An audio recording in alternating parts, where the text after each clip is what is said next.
હાય friend, જય માતાજી। આપણે થોડા દિવસ પહેલા આપણે ગાયનો વિડીયો મેકેલો ગૌશાળામાં, તો કોઈની કોમેન્ટ આવી હતી કે સેવા કરવી હોય તો રોજ કરો, તમે દેખાડો કરો છો। તો ભાઈ એવો કાંઈ મતલબ નથી, અને ગાયની સેવા રોજ અમે કરેલી પણ છે, કેમ કે હું અહીંયા સુરતથી જ નથી, હું ગામડાની છું, અને મારા પપ્પા પણ ગાય રાખતા, અને મારા પપ્પાને પણ શોખ હતો ગાય રાખવાનો।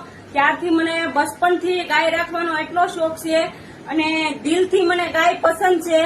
તો ત્યારથી હું ગૌશાળામાં જાઉં છું અને ગાયને ઘણી જગ્યાએ નિરણ નાખું છું, પણ અમુક વાર જ હું વિડીયો બનાવું છું એવો, અને તમને વિશ્વાસ ન થતો હોય તો તમે જોઈ લ્યો।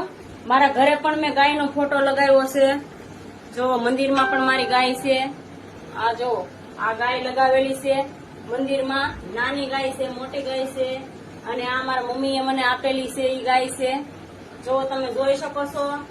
અને બીજી હું તમને દેખાડું કે ફોટો લગાવેલો છે મારા ઘરે, જો આ પાછળ તમે જોઈ શકો છો, સામે છે એ ફોટો ગાયનો, અને ખરેખર યાર દિલથી મને ગાય પસંદ છે। જો તમે આ ફોટો મેં અહીંયા સુરતમાં આવીને ત્યારનો કઢાવેલો છે, અને ગાયની સેવા મેં કરેલી છે બચપનમાં, અને ગાયને સરાવેલી છે ખેતરમાં, કેમ કે મારા પપ્પાને ખેતર પણ છે, તો અમે નાના નાના હતા ને ત્યારે ગાય સરાવવા પણ જતા। અને ગૌશાળામાં તો હું એટલે જ આવું છું કે જયારે મારો પગાર થાય ઓટપીસના મશીનનો અને મારા હસબન્ડનો પગાર થાય, એટલે અમે બંને એમાંથી પૈસા કાઢીને પેલા પૈસા કાઢી નાખીએ, કેમ કે એમાંથી ગૌશાળામાં ગાયને નિરણ નાખીએ છીએ થોડા પૈસા કાઢીને। બહુ વધારે તો નહીં, એટલી બધી મારી હેસિયત નથી, પણ થોડા ઘણા પૈસા કાઢીએ ને તો ભાઈ અમે ગૌશાળામાં નિરણ નાખીએ છીએ। બીજું કાંઈ દેખાડો કરવાનો મતલબ નથી, ને દિલથી ખરેખર યાર મને ગાય પસંદ છે, એટલે હું ગૌશાળામાં જાઉં છું, એટલે હું નિરણ નાખું છું।